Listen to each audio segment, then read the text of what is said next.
Hello, good morning, everyone. This is Ferdbird the Nerd with another comic book market report for the week of August 19th, 2024. Holy cow, we're almost into the end of the third quarter for the year. And yeah, the market's very unpredictable lately. There's been, talks of spec is dead, which I think is halfway true, maybe 80% true here. Definitely, there's a specific market that is popping. We had Deadpool Wolverine come out with a bang, and that was the number one R-rated show of all time, or movie of all time. And some of the books from that, which I highlighted last week on my American Part, if you haven't watched the last week's video, go ahead and give it a whirl. Those books have actually stayed kind of consistent with the pop prior to the rumors and what have you. So it looks like comic book investing is here to stay, but we have to be diligent. We have to be, picky. Had to see what works out. We went over a live video last week, and yesterday, and it was pretty informative. I feel just kind of not so much like when or what books to buy, because that's always an easy thing to do, right? But on when to sell them, and just kind of went through that, and it's right here on the live show here. If you haven't watched our live shows, come check us out. We're trying to get those numbers up there. But last week's video we did really well, almost 1,700 views. So I want to thank the community for all your support throughout this process. If you could do me a favor before we get into the video, hit that like button. It takes about 2 seconds to do. Subscribe, tell all your friends. We grew about 33 subscribers from last week, I want to say. So I'll keep doing these videos, man. If you guys like them, we'll keep doing them. And without further ado, let's get into it. And yeah, like I said, the market's still pretty consistent. I think it's okay. Let's see here. I can't really present.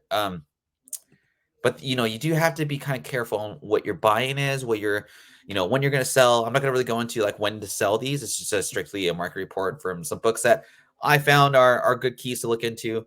And again, I'll keep doing these. Just hit that like button for me. And yeah, let's get into it. So first up, DCU is kind of a Marvel's king when it comes to spec, right? That's the easiest spec to actually make your money on, or at least get a little money back if you lost a bit. Marvel's still kind of in this weird stage where potentially, we don't really know what James Gunn's going to do. We know his past. We know he's able to take some crazy, kind of characters. And yeah, so let's see if that works out. Static first appearance of the DCU, potential DCU hero. People compare him to who is it? Miles Morales. I thought he was Miles before Miles was Miles. $20 near mint. I don't know. There's a ton of copies of this book, so I'm not a big buyer in this book unless you're a fan. I think Platinum's the way to go if you're trying to get a Platinum or to spec on this book. The Platinums at one time were going for like $500 to $800 in 9.8. I haven't looked up any Platinums lately just because I didn't really want to get into the Platinum part of this book or that issue. So, but that's kind of where they're at as far as the regular edition. Yeah, I don't think $20 is too bad. It's a little bit, you're not going to have a lot of room to do really well on because it may take a long time for this book to come to fruition. So I'd rather get in like $10 or so. Just as personally me. But without further ado, yeah, $20 near mint for Static number 1.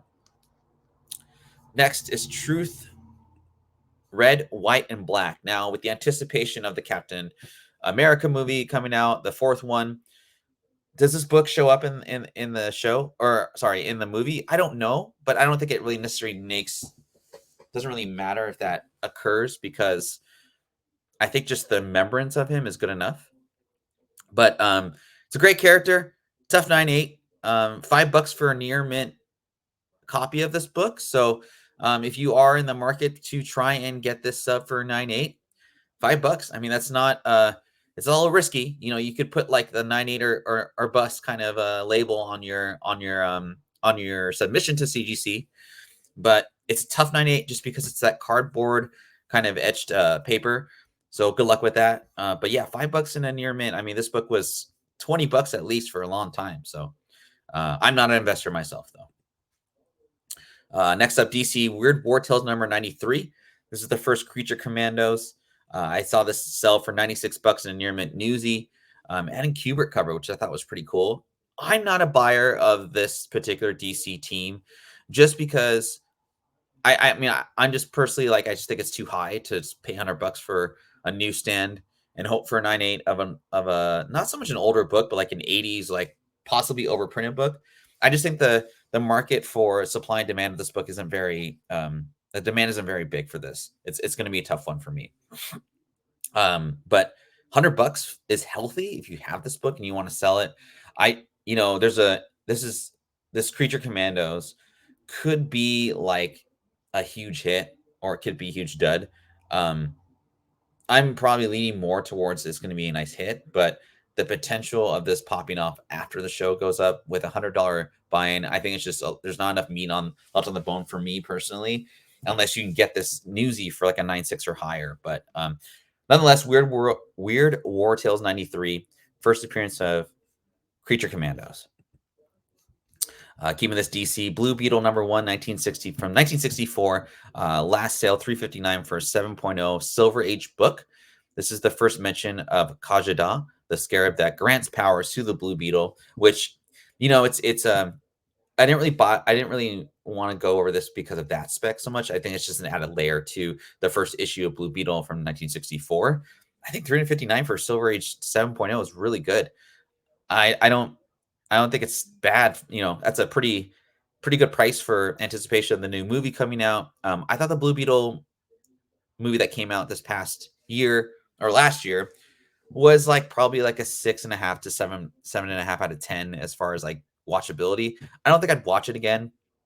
There was enough fight scenes for me, and the lore of Blue Beetle's really cool. I thought that was really I didn't know that much about Blue Beetle at all as far as the OG one. So I think they did a really good job of tying it in and kind of being like, oh, I wonder what's going to happen in the next iteration of this Blue Beetle franchise.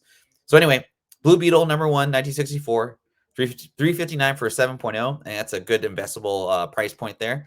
And yeah, it's a cool little cool little merch.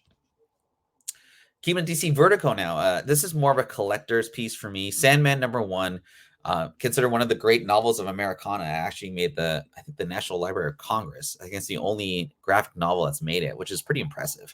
Neil Gaiman, this is his opus operandi or whatever you call it. But I could never personally get into this book. It was just so confusing to me, like as a kid. And I remember, like I think my assertion into reading comic books now is like I just kind of want like just give me the goods and then I'm out. With that said, I think it's a great, the way that Neil Gaiman kind of sets this up for sets up this whole entire universe. It's pretty cool, but the writing's just like I think it's just over my head, but it's great, Either way, but yeah, it's a pretty cool book. 385 for a 9.8 direct, which I thought was pretty healthy. Again, I think that's just I think that's a little. I think that's pretty good. 9.8 is pretty good. I don't know if the Netflix show will keep pumping this higher, but we'll see. But yeah, regardless, Sandman #1, considered again one of the great novels of Americana. We'll see how it goes. 385. I think that's good. All right, on to the next. But before we hit on to the next one, we're almost about 10 minutes into the show. I'm going to try and keep this one pretty quick because I want people to be able to watch this and kind of skim through it. But I do appreciate everyone's support with, all that we do here at the network. If you could do me solid, just hit that like button, subscribe, tell all your friends about it. We'll keep doing these shows. And yeah, let's keep doing it. All right. UF4 first print. Now, this has dropped considerably. And I don't know if 910 is the floor on this. I think 1000 is the ceiling at this point as of today. And I think that's okay. I think that this particular book, the supply and demand has been hit. And I think you're just selling this amongst investors at this point. I think if you bought this for $1,000, you're going to be sitting on this is going to be wall decoration. You're going to have to appreciate that. I have the second print, which I prefer more so than this because he's unmasked. There's actually less of those out there, and I wanted personally for me, for my PC, I wanted the first appearance of Miles, but I didn't want to pay $1,000 for it because it's not worth that much money to me. However, the alternative to get a second print for under $200, I think that's a good deal. In 9.8, get it signed by whomever, but it's just very quiet with Miles right now. The new comic book series sucks. I'm just gonna say it. I couldn't get into it. It was really boring. It's basically just two people, messing around with each other. There's not a lot of character development in the current series, so I think that's one thing that's missing a lot from Miles' writing is a character development is really lacking. It's a must for any collection, I think, but for $1,000, if you're paying that for the collection, you must really love Miles. I'd rather get the video game actually graded rather than his comic book, but I just think the writing is just so much more rich in that. But nonetheless, Ultimate Fallout number 4 and a 9.8, some for $1,000. That's kind of the barometer for like one of the mainstays in the market, but I think the supplies just hit the demand, and it's gonna be in a lull for quite some time. So, okay, War of the Realms, Ages of Atlas, the Mikkel Soyan exclusive. This version variant, this was the first book I bought for a long time. I wasn't really reading comic books or collecting comic books like I do now. And this was a must for me. It's just a beautiful cover. I paid a pretty good penny for this book, and I'm not mad about it at all. It's just beautiful. And the cool thing about this book is that it's an exclusive comic book from the Philippines. So not only is it from the Philippines, it's a Filipino writer or artist, and it's the first MCU Filipina character. It's just a matter of time she's going to come to the MCU. I mean, it's just a matter of time. So I don't know if this is an investable price here, but if you just have to have the cover, which is when I bought 3 issues of this book, that's how I felt about it. I think that's a fair value. The last sold, there's a lot of asks for this for $1,000 and more, and I think if you're the Filipino community is very, very rich in comic book collecting and reading and what have you. I don't think a lot of people know that. So to have this book, you're always going to have someone who's not into comic books that's going to immediately recognize this as something that has to do with their heritage. And I think there's more of a connection to this book than just comics. So I don't know if I paid $550 for it, maybe $400. These all came out really clean too, by the way. When I got my 2 copies, they were perfect, and they were sent from the Philippines. So, but nonetheless, one of my favorite books is a PC for me. I have like 3 copies of it. So,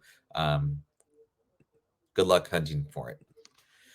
And last but not least, we're going to end the show. Again, I just want to thank everyone for their support and all of what you guys do. We were at 50 subscribers about a year and a half ago, and we were at 42 actually as of today. And so it's been a lot of work. It's been a lot of painstaking hours and trying to find stuff to make everyone happy and get some discussion going, which is really great. And we've expanded the team a month from 2 to 4. I think we'll keep it at 4. But I just want to thank everyone. If you guys do me a solid, hit that like button, subscribe, tell all your friends about our show, and we'll keep doing it. But yeah, 2 of the most popular modern characters, I would say of the modern era. ASM 300, this sold for 9.4 in a direct edition for $474, which I think is fairly, that's fairly healthy. A 9.6, if you're trying to get a direct edition, sold for $768. So I'm assuming a 9.8 would go for like maybe $1,000, maybe $1,500, perhaps. I don't think I would ever pay that much money for this book. If I was going to be collecting this book, I'd get the Chromium version just because that's just kind of my wheelhouse. And the argument of Incredible Hulk 180, and not 380, 180 versus 181. I just was curious myself of what goes for what 180 goes for. CGC 7.0 sold for $770, which I think that was pretty healthy. It's a great alternative to a CGC 7.0 for $181. And the cover actually does this for me okay. And I know Wolverine shows up on the last page, and so you have that. But I don't think it's bad. A CGC 8.0, so if you go a full grade higher, you're going to pay about a $300 premium for that. I'm curious in the comments, what would you rather have? Would you rather have ASM 300, or would you rather have Incredible Hulk 180 in these grades because you're going to pay about the same price. Personally, I would rather have Amazing Spider-Man 300 because I love the cover. You immediately kind of know like what that book's about versus the Incredible Hulk 180. So, but yeah, with that said, again, just want to thank everyone for watching the show. Watch us every Sunday, unless I'm on vacation, live. I'm gonna keep doing these Monday market reports for comic books after the Sunday sales close. Tuesdays are for video games, and Wednesdays are for One Piece. So, everyone, have a great day. Take care, and we'll see you next time. See ya.